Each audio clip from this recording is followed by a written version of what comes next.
ارتش سپر دولت است. اعتماد به آن در همه دور و زمان کم نمی گردد. دستاندرکاران نوار لطوکوب سربازان از جانب نهاد دولتی تحقیق کرده می شود و گناهکاران جزای خود را می گیرند. تشکیل خبرگیری سربازان حاصل اعتماد به ارتش ملی تاجیکستان است. اینجا یکی از بتالیون‌های قسم نظامی شهر خوجند است. این قسم حربی به سرریاست جزای جنایتی در ولایت سوغد تعلق دارد. گروه کاری خبر در همکاری با کمیته اجرایی حزب خلق دموکراتی تاجیکستان در شهر خوجند به این قسم نظامی تشریف آورد تا از وضع شرط و شرایط و خدمت سربازان در قوه‌های مسلح جمهوری تاجیکستان خبردار شوند. زیرا انتشار نوار لاتوکوب سربازان که آخر سال 2022 ثبت شده است و شام دیروز رسانه‌ای شد باعث سر و صداهای زیاد گردید. این حالت ما را وادار کرد که در فضای آزاد با سربازان صحبت کنیم. من بعد از ختم دانشگاه یک سال میشه خدمت میکنم. با نزدیکی تمام میکنم خدمت وطن. خدمت بهترین وضع خدمت، مثلا شرط شرایط بهترین. من مثلا یک سال است در خدمت هستم که یگان مشکلی ندیدم در خدمت. خورد و خوراک، جای خواب، رفتار کردار افسران همش بهترین است. یگان کمبودی نیست در خدمت. مثلا مشکلی چی میخیزیم، مثلا اپی مثلا تازگی خودمون میشیم، اپی خدمت خودمون میشیم، مثلا با مثلا هم خدمتام و رفتار خوب میکنم همشون برادرانه. یگان مشکلی مثلا من چی من ندیدم، مثلا دیگه و اسکو نمیدونم راستیگه اون که اینجا من ندیدم.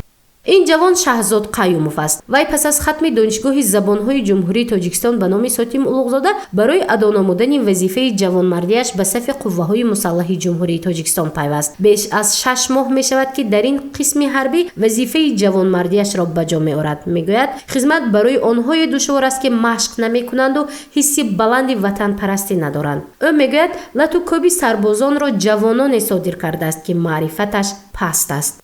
بعضی جوانانی که عقل و اراده مستحکم ندارند، بعضیشان هستند که زندگی رو با یک چشم دوربین یا یک چشم جهانبینی سوست دارند، اراده سوست دارند، شاید با همین کارها دست دادن.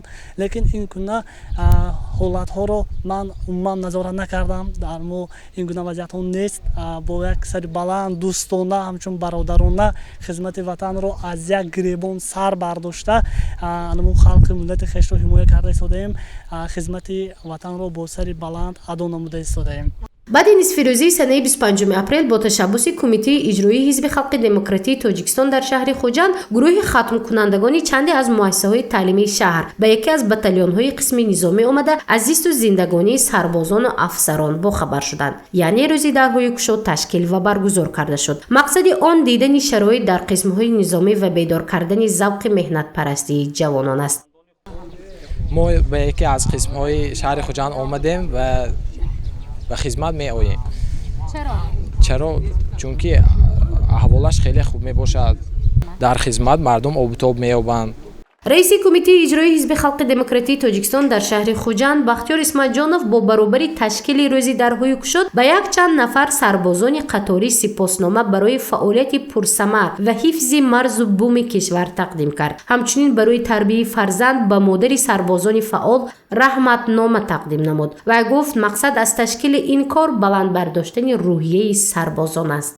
برای خدمت‌های صادقانه به خلق و وطن، حسی بلندی وطنداری، دانش حربی، انتظام نمونوی، سری وقت و در سطح بلند اجرا نمودن سفارش‌های راهبریت قسم حربی در راه تطبیق سیاست خیرتمندانه اساسگذار صلح و وحدت ملی، پیشوای ملت، سرفرمانده عالی قوه‌های مسلح جمهوری تاجیکستان محترم امام علی رحمان، تحکیم حسی بلندی وطندوستی و وطن پرستی با عزم و اراده قوی، دلیری و رادمردی، رفتاری نمونوی در صف قوه‌های مسلح جمهوری تاجیکستان خدمت نمودند و با سری بلند ادا کردن خدمت حربی سرفراز گردانیده می شود.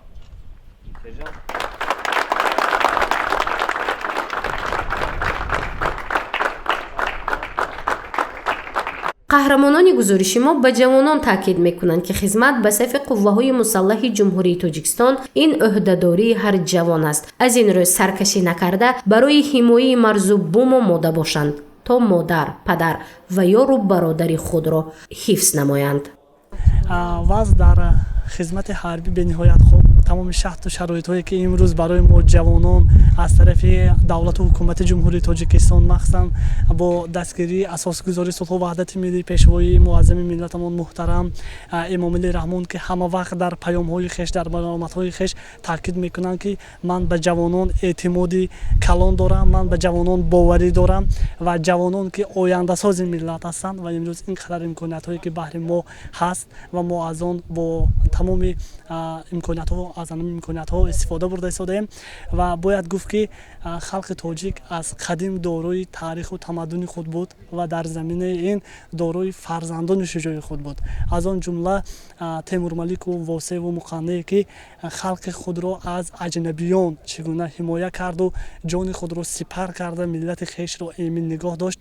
Ҳарчанд турку тозиву муғулу ҳарчанд омаданд дар сари давлати мо, лекин миллати тоҷикро аз байн бурда натавонистанд ва имрӯз мо ҷавонон ва ман ҳамчун ҷавони як тоҷикистон худро муваззаф яъне вазифадор меҳисобам ки халқи хешро ҳамчун гавҳараки чашм яъне марзу буми ватанро ҳимоя кунем то нагзорем ки ба пои мо хор халад. Тани ҳастам ки ҷавонон бояд биёянд хизмати ватан модар кунанд, хизмати хоҳару ба нангу номус шаванд, хизмати падар модар кунанд, мисол хизмати ватан кунанд. Мо ватанамон ҳимоя накунем ки мекунад? Аз дига ҷомода албатта намекунад. Бояд худомо ростистим пеши ватан, пеши ҷаноби олӣ бояд ҳама ёшо бояд мисол омада хизмати ватан модар кунанд.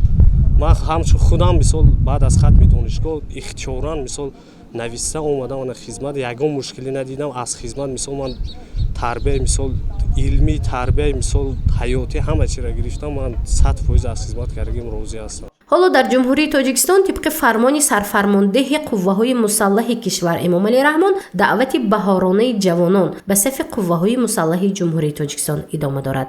аз ин рӯ ҳар ҷавони ватандӯст ки марзи ватану модари худро дӯст медораду эҳтиром мекунад ва ба синни даъватӣ расидааст бояд сарбаландона хизматро иҷро намояд. гузориши мафнушкур ва Насим Раҳимов барои барномаи иттилоотии хабар.